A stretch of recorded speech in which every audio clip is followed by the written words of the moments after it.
Турнир по шахматам на базе Центра образования – не просто соревнование для мастеров своего дела, но и возможность для некоторых школьников попробовать себя в новом виде спорта. Это часть всероссийского спортивного марафона «Сила России». Ингушетия, как активный регион, подхватила инициативу. И теперь по всей республике для учащихся проводятся мастер-классы с именитыми спортсменами.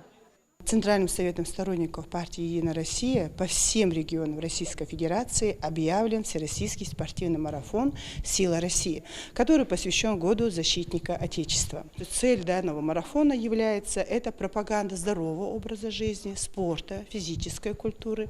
Всего у нас в республике зарегистрировано 32 площадки. Соответственно, в каждой площадке участвует более 100 человек. И я надеюсь, что к концу 3 сентября, когда наш марафон заканчивается, мы охватим около 5000 человек. Участвуют в турнире порядка 30 ребят из разных школ республики. Некоторые ученики впервые играют в шахматы и немного нервничают, хотя лишь учатся. Но другие, кто посвятил шахматному искусству несколько лет, в своих силах уверены. Ахмед Сайнароев обучается в 5 классе столичного лицея. Шахматами он занимается с 5 лет. Неподдельный интерес к ним вызвало детское любопытство. Это очень хороший вид спорта, который ты должен думать мозгами. Я сначала не знала, что такое шахматы. Меня мама дала на один урок, и мне очень сильно понравилось. И я начал заниматься. Восьмиклассница Белла Албагачиева увлекается шахматами 2 года. Тренируется как в школьном кружке, так и за игрой с родственниками. В соревнованиях участвует нередко, а больше года назад заняла одно из призовых мест на международном турнире «Белая ладья». У меня брат начал заниматься ими, наверное, на полгода раньше, чем я. И он меня так как-то подсадил на эту игру.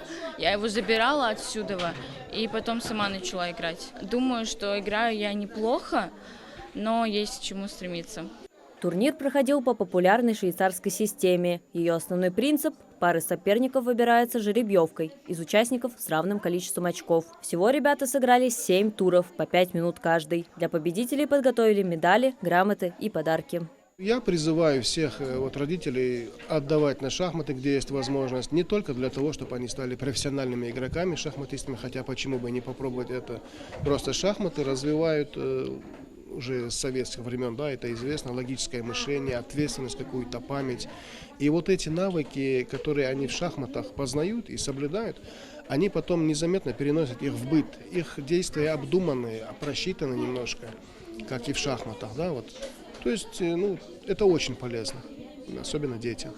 Марафон «Сила России», в который вошел шахматный турнир, стартовал в Карабуаке и уже прошел в селе Мужичи и в городе Молгобеке. Следующая площадка для его проведения – 2-я школа Магаса.